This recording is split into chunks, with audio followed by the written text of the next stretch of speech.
Hello everyone, I hope आप सबकी CA intermediate सितंबर 2024 exams की तैयारी बहुत अच्छे से चल रही है। इस वीडियो में मैं आप सबके साथ शेयर करने वाला हूं एक ऐसा मास्टर प्लान जो कि आपको ट्राई करना है कि इन नेक्स्ट बचे 50 डेज अप्रोक्सीमेटली फॉर दोस्त जिनका फर्स्ट ग्रुप का एग्जाम है या बोथ ग्रुप का एग्जाम है, and approximately 55 to 57 days for those people जिनका सिर्फ सेकेंड ग्रुप का एग्जाम है। इन 50 से 55-57 दिन के लिए आपको ये एक स्ट्रैटेजी फॉलो करके चलनी है, and I can assure you in your mark sheet for September 2024 exams you will surely see the word successful, but एक सिर्फ कंडीशन है और वो क्या है कि इन नेक्स्ट 50 से 55 दिन में जो मैं आपको बताऊं इस वीडियो में वो स्ट्रिक्टली फॉलो करना, ठीक है।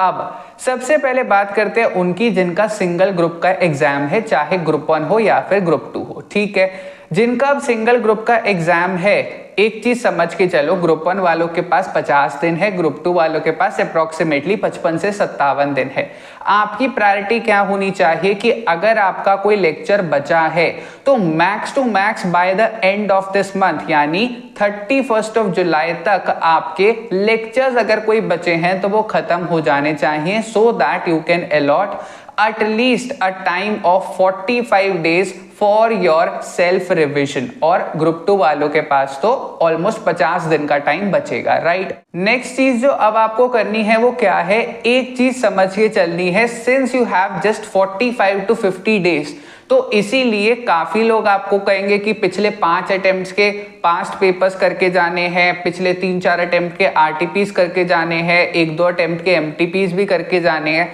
बट आपका सिर्फ एक ध्यान होना चाहिए कि सिंस मेरे पास टाइम थोड़ा सा कम है, क्योंकि यूजुअली सिंगल ग्रुप के लिए आपको अप्रोक्सीमेटली 2 महीने से 2.5 महीना अलॉट करना चाहिए, एंड बोथ ग्रुप के लिए कम से कम 4 से 5 महीना। बट सिंस आप थोड़ा सा कम टाइम अलॉट कर रहे हो, इसीलिए आपका फोकस होना चाहिए that you will be restricted to the ICI module itself. And अगर थोड़ा सा टाइम मिल जाए तो उस टाइम में आपको सिर्फ क्या करना है, मे अटेम्प्ट का जो आपका पास क्वेश्चन पेपर है वो करना है, और मे अटेम्प्ट का ही आरटीपी एमटीपी देख लेना है, और अगर सितंबर अटेम्प्ट का आरटीपी एमटीपी आता है तो वो देख लेना है, ठीक है। नेक्स्ट अगर हम बात करते हैं कि इन 50 दिन को हम बाइफरकेट कैसे करें 3 सब्जेक्ट्स में, तो इन 50 दिन को जैसा कि मैंने आपको कहा कि आपको नेक्स्ट 5-7 दिन के अंदर खत्म कर लेने हैं अपने लेक्चर्स अगर कुछ ड्यू हैं तो, एंड अराउंड 45 डेज आपको सेल्फ रिविजन के लिए अलॉट करना है।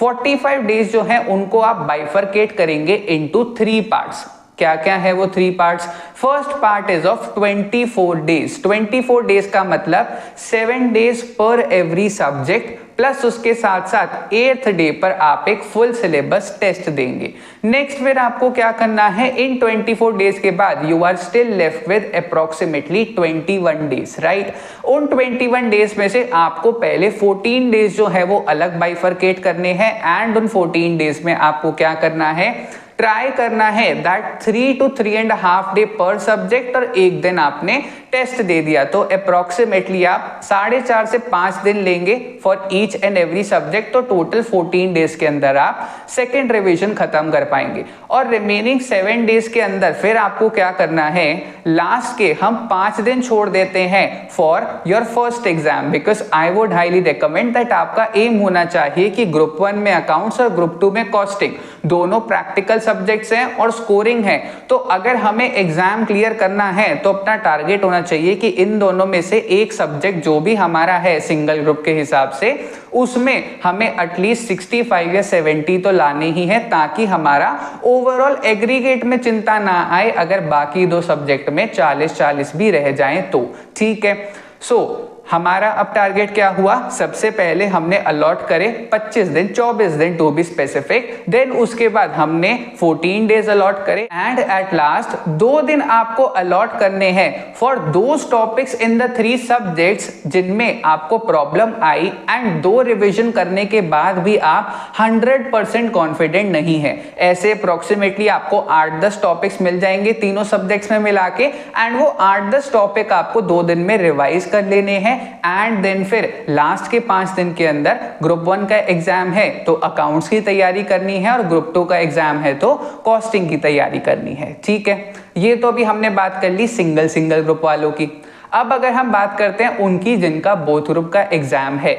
आपका भी यही एम होना चाहिए कि आप एटलीस्ट 45 डेज तो दे रिवीजन को। एंड सिंस अब आपके पास टाइम बिल्कुल नहीं है, because 45 days is very less for both group, इसीलिए करंट अटेम्प्ट के आरटीपी एमटीपी भी नहीं उठाने और मई 24 का पेपर भी सॉल्व नहीं करना है। तो भैया हमें करना क्या है, 45 डेज का हमारे पास टाइम होगा, सिंपल सी एक स्ट्रैटेजी फॉलो करनी है, जो कि क्या है, जो हमने रूल बनाया कौन सा 24, 14 और 2 डेज का, वही आपको फॉलो करना है। बट जहां हमने वहां 7 डेज लिए थे, आपका टारगेट होना चाहिए कि आप वो विद इन 3.5 डेज पूरा करें। एंड देन उसी दिन जब लेट सपोज आपने मंडे स्टार्ट करा तो Monday, Tuesday, Wednesday, Thursday first half तक आपने अपना एडवांस अकाउंट्स का पेपर जो है उसका रिवीजन पूरा कर लिया, और थर्सडे की इवनिंग को ही आपने एडवांस अकाउंट्स का टेस्ट दिया। फिर फ्राइडे से आपने लॉ उठा ली। ठीक है,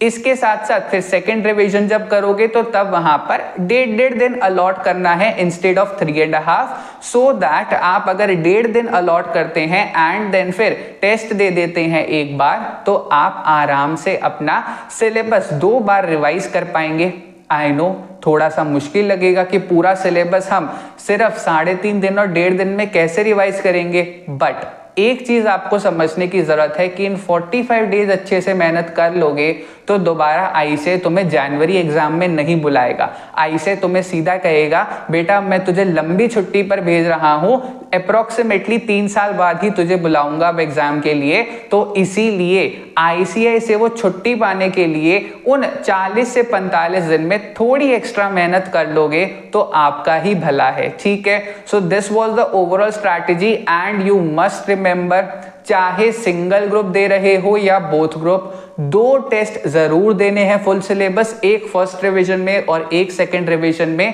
ताकि थर्ड टाइम आप जब पेपर लिखो तो तब एग्जाम हॉल में लिखो एंड वहां पर आपका हाथ ना रुके जब आप क्वेश्चन पेपर सॉल्व कर रहे हो कि कौन सा क्वेश्चन पहले करूं कौन सा बाद में और कैसे आंसर्स ड्राफ्ट करूं, बिकॉज आप ऑलरेडी 2 बार फुल सिलेबस टेस्ट देकर प्रैक्टिस करके आए होंगे। That's all for this video. अगर ये वीडियो पसंद आई हो तो do like, share and subscribe. जल्द मिलते हैं एक और नई वीडियो में। Till then take care of yourselves.